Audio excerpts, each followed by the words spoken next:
Welcome to Ignite Success. I'm your host, Snowden McFall, professional speaker, author, and coach. And with me today is Tanya Guydos. Tanya is the vice president at Iberia Bank, and she is a specialist in customer service. Welcome, Tanya. Thank you, Snowden. I'm glad to be here. So, how long have you been at Iberia Bank? It'll be 13 years in October. Wow, it's terrific. And I know that you've been fortunate enough to have quite a successful career at the bank, and you've had some recent successes with some very large accounts that have come in. How has that all transpired? I have. I've been very, very fortunate with this. I've been, with the bank for, like I said, almost 13 years, and have followed my clients and shareholders and original board of directors. They've stayed with me since, and as such, the referrals come in from them.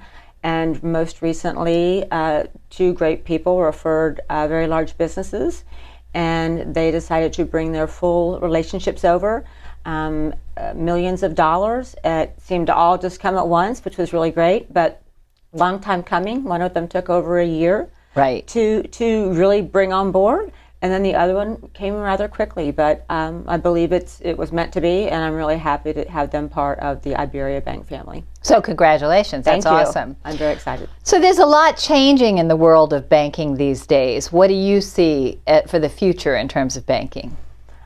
Some of the things that I see changing now, and we hear more and more about it, especially in the news or in articles, many banks are moving away from the brick and mortar, actually having standalone branch offices, because so many people can do their banking online with mobile, online, through ATMs, etc., and other forms of payments. But I think we're also missing out on some things when that happens. I agree. People really do like to have that personal attention. They do. They might not think they do, but when they're in a pinch or they need to have something done, they want to know they can call somebody, not an 800 number, or try to find it online and just be, circling around all the time trying to get their answer. So as I see that change, I still think you're going to see banks like Iberia Bank, which we consider a community bank, exist and still keep people on, because you have people that you will take care of from maybe when they're children, starting up savings accounts from their parents, all the way up to when they go to school, when they get married, as they move on forward in their future. They want to have someone they can trust and they can count on to help guide them through that and be part of their lives. So what advice do you have for women who are in the customer service arena? Because, I'm sure you've had the same experience. Good customer service is a dying art. I mean, and when you have it, it's like a miracle. And I know that's one of the things that you specialize in. You go the extra mile with your customers, and you go to them. You do all sorts of things. Talk about what good customer service is. I agree with you on that. Customer service is hard to find. Good customer service is hard to find. And I think my motto is I treat my customers like I want to be treated. And a lot of times you don't get good customer service out there. So as such, I make it my point to give them the best that they deserve. And if that means I need to go to their house, to their office, if I need to meet them. I even met a client out at the airport one night at 9 o'clock to sign a document so we could close the loan the next day. Wow. That's what I think is important. They like that. Oh, of course people do. It makes them feel important. And it makes them know that I value their time. You know, many people are busy. So if I can come to you and take care of something, then that's what I'll do. And it's just simple to do. People think it's not. They're like, oh, you have to go out and you have to go here or there. You run around. That's part of what I do. I tell everybody in the branch and everybody I know, if I don't have clients, then I don't have a job, pretty much. And so that's why I take care of them the way I do. It is what it is. So some of the tips then I assume you would say are going the extra mile and doing what's needed to get the job done. Absolutely. Being responsive. Absolutely. To what their needs are.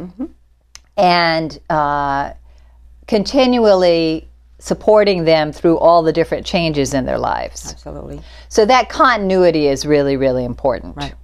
I think that's one of the concerns that a lot of people have with some of the huge banks, is that you might build a great rapport with a manager and they're there for 3 months and then they're gone. Absolutely. And you're like, well, wait a minute, who do I go to for the things that I need? I mean, it's crazy. I remember when I lived in New England, my little local bank where I had a great relationship got bought like 6 times in the course of the next 5 years. And it was crazy. It's like, who do I go to? So I think that personal relationship is so very important.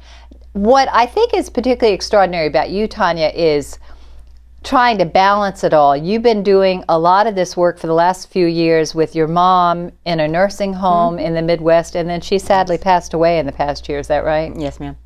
So how did you do that? How did you take care of yourself, and or did you during that time? That's the $1 million question, right? I was far down the rung. Trust me on that. It was difficult. Yes. Especially with her being so far away. It meant, traveling. It wasn't like I could just get in my car and be there in an hour the Midwest, or so. Right, yes. And so I do take my work very personally. And so it was, a catch-22 sometimes, because in the back of my mind, I was thinking about my mother. Right. And how to handle taking care of her long distance for her needs, and then making sure that I was still taking care of what I needed to take care of here at the office, right, in town at the bank. And the bank has been very, very busy. And being a community bank, we are, don't have 900 people working there. So that's right. I wear many hats. Right, and you had a great support team that supported you and assisted you in going forward. I Is did, that right? And so I had to rely on that, and then so I had to start prioritizing.